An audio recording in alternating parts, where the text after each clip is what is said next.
Hi everyone. We just finished reading a wonderfully beautiful story about a little girl who lives in a city, so she doesn't have a yard for a garden, but she wanted a flower garden for her mom. So she and her dad planted a window box or a flower box full of flowers. And she didn't start hers from seed. She bought hers at the store. So they were already like this. And what she did is she came home, and the way she planted them is she took them out of this container, popping them out, oops, and planted them into the flower box. Here you can see the roots, and then of course the stem and the flowers. So she had a ready-made garden. And if you were going to start from seed, once the flower dries and it's opened up, here are the seeds, the beginnings of new plants. Anyway, today we're going to paint a little flower called a grape hyacinth. And a grape hyacinth got that name because it is the color of purple grapes. And if you clipped it off to plant it, have it in a vase like this, it looks like a bunch of grapes. So it's called a grape hyacinth, and it is one of the flowers that comes up at the very, very beginning of spring. So today we're not going to use a paintbrush. We're going to use a Q-tip. And if you don't have Q-tips, you can actually use your little finger. But my fingers aren't very little, they're kind of big. So mine would be like a big grape hyacinth. But if you could use your little fingers to make your grape hyacinth. So I'm going to put this here so you can see. And so what we're going to start with, and you don't need very much paint. As you can see, I didn't use very much paint. I'm going to start by doing the green stems and leaves. And all I'm going to do is like this.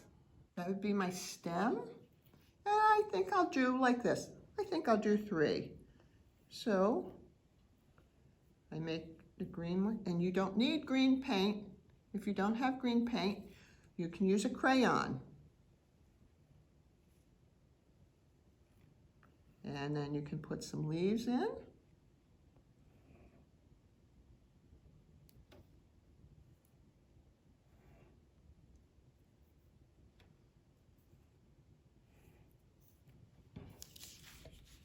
So there's our beginning. So now we're going to do our grapes. So remember, this is like an upside down bunch of grapes.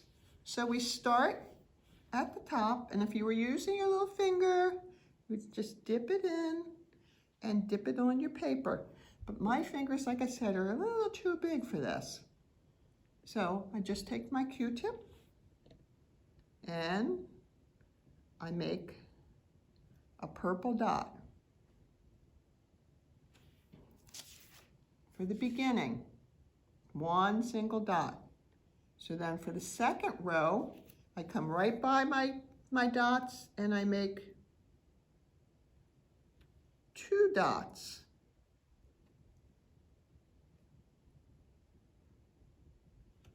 So now I have 3 dots. See how I put the 2 dots right underneath the top one? And now for my next row, I can either do 2 dots again and press down a little harder so the circles get a little fatter. And then I just go down a few rows. I add 3 this time.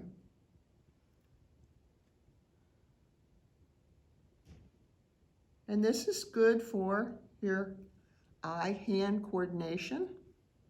And it's good just because it's fun. So now we have, they're starting to look like, if we turned it upside down, it kind of looks like bunches of grapes hanging there, doesn't it? So then we'll do one more row.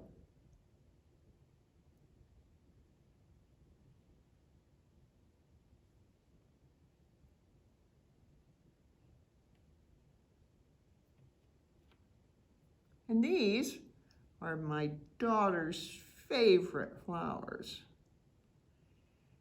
And the thing about living down here on the Eastern Shore, you will see these growing all over fields and lawns before people cut their grass or the farmers get out in the field.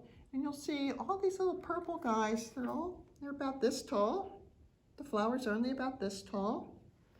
And you'll just see fields of purple, and they're probably the grape hyacinths. So that's our painting.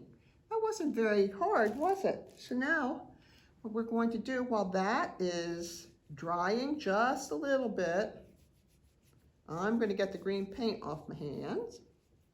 And now we're going to do the grass part. If you have a toddler who is not good with the scissors, you can guide them, cut with them. If you have a 3-year-old or a 4-year-old or a 5-year-old or a 6-year-old or someone who just wants to make this beautiful little flower picture, you can practice your cutting skills yourself. Now, as you see, I cut a piece of green paper that is the same width as my white, and it doesn't have to be straight. It can be like this because grass isn't really straight unless you just cut it, and then I'm not so sure. And what you want to do is, this is called fringe cutting. So you just start at one end and you cut down. They don't have to be the same width. They don't even have to be the same angle. As you can see here, this one is a little different than this one. That's the way grass is. So you just go all the way along. And if you have a new cutter, someone who's just starting to cut, and they only end up with about 6 really fat blades of grass, that's okay. The idea is you just want to get the grass, and then if you get someone who really likes to cut and cuts all the way down, and you end up with 2 pieces of green, that's okay also, because you can glue it together right at the bottom of your page. So now you have your fringe. This is good for grass or for like feathers or something like that. So then what you want to do is you take your glue stick. You might want to wait till it dries all the way, but this is pretty close to dry, so we're going to go ahead and glue this on.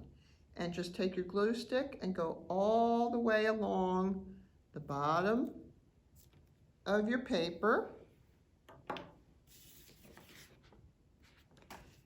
Take your grass, and this is another eye-hand coordination. Match the grass up to the bottom corners. Press it down.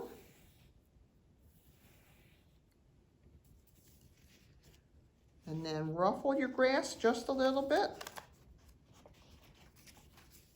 like this. So it looks like the wind is blowing your grass.